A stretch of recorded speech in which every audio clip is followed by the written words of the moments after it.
Welcome back. It's time for our Habitat for Humanity Restore Project of the Month. Okay, under here is the finished product, but let me just flash back. Let's take you back in time to when I was shopping for this last month. So take a look at what it looked like before. This was a beautiful wood coffee table with this beautiful scalloped hand-carved edge. And with a project like this, look at this. You don't want to change it into anything else because the craftsmanship is amazing. Now, if you look at the top right there, it had crayon, it had paint, it had been marker.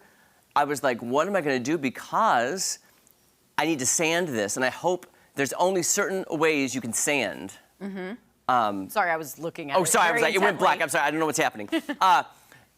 You can only sand so much, but I was like, I put a lot of elbow grease into this, and I sanded and sanded. Then I put online and said, what do you guys think I should do? Stain, paint, or decoupage? And that's the one with all the clippings Yes. of like, I hope you did that one. No, I did not.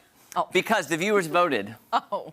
Sorry. You did. And it was a mix-up between staining and painting, and a lot of people said, how about stain and paint? So when I was working on this, I made it several ways, and then I said, okay, I finished on this, and I really do like it. Here is, are you ready for this? Here is the finished product. The table, refurbished, that you can buy at Habitat Restore. There we go! Woo! Look at there, would you? So, let me tell you what I've done. The top, I sanded and sanded. I had to get years of crayon, paint, just debris. It was filthy. Okay. So I had to sand, sand, sand. I sanded the lower level, the top level. So I stained the top in this beautiful walnut finish with the satin sheen on top. It's gonna be, and it's also sealed with a polyurethane, so hopefully, if you spill something on this, you can wipe it up sooner than later. Yes. If you let it sit there for a while, it's gonna ruin it. But you need to wipe that off immediately, but at least it has that protective layer on top. Now, for the scallops and the legs, let's come down here because I want you to see this. So I said a lot, and a good designer friend of mine in Branson also said, paint the legs white, and I loved it. So I painted everything white, but it did not look done to me. It looked very flat, like the white looked flat against this. So what I did is I took my electric hand sander and I started sanding the white to give it that shabby chic look. Now, shabby chic is very in right now, just with having something that looks distressed and having the historical look of something that's old. And this table is very old. We've just distressed the bottom part, but then left that nice stain on the lower level and the upper level. But to me, it balances so nice to have the finished look on top and then that shabby chic white. And the thing with shabby chic and distressing, you can't do it wrong. See, you can't do it wrong. You say that, but for someone that doesn't do this, I would distress so much and then not enough on other areas. I think I'd over-distress. And here's the thing, you just gotta trust your gut. Trust your gut. So here's the table that will be available at the Restore starting tomorrow, but it's time to head over to the Restore so we can check out what I'm gonna make for next month's project. It's time to shop for another project here at the Habitat Restore in Springfield.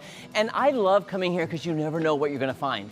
Their furniture selection, it changes all the time, and you gotta get here before it's gone because I'm loving everything I'm seeing. This is all furniture that my grandparents had. Look at this, I love this desk.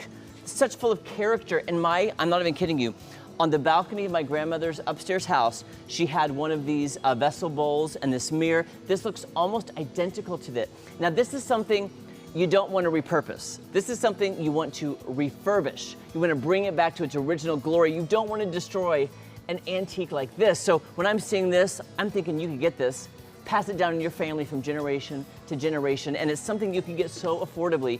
Here at the Restore, their furniture section is amazing. Look at all of this. Oh my gosh, jewelry boxes, nightstands, end tables, entertainment centers. Guys, everything you want. But here's the thing, you know, it is like that fall season, and I'm thinking I want to do like a fall project, maybe fall decor, and you never know what you're gonna find. So let me look over here.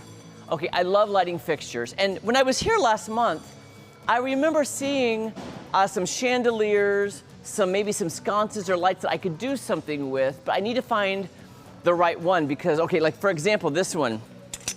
Okay, that's too heavy. This one, I need it to kind of sit upright where it could, okay, what about this one? Let me see. Okay, oh, I like it, it's not too heavy. Okay, and the creative juices are flowing, guys. Let me see, can it stand up on its own? Perfect. It could sit there, because I have an idea, guys. Okay, I might need your input on this, by the way.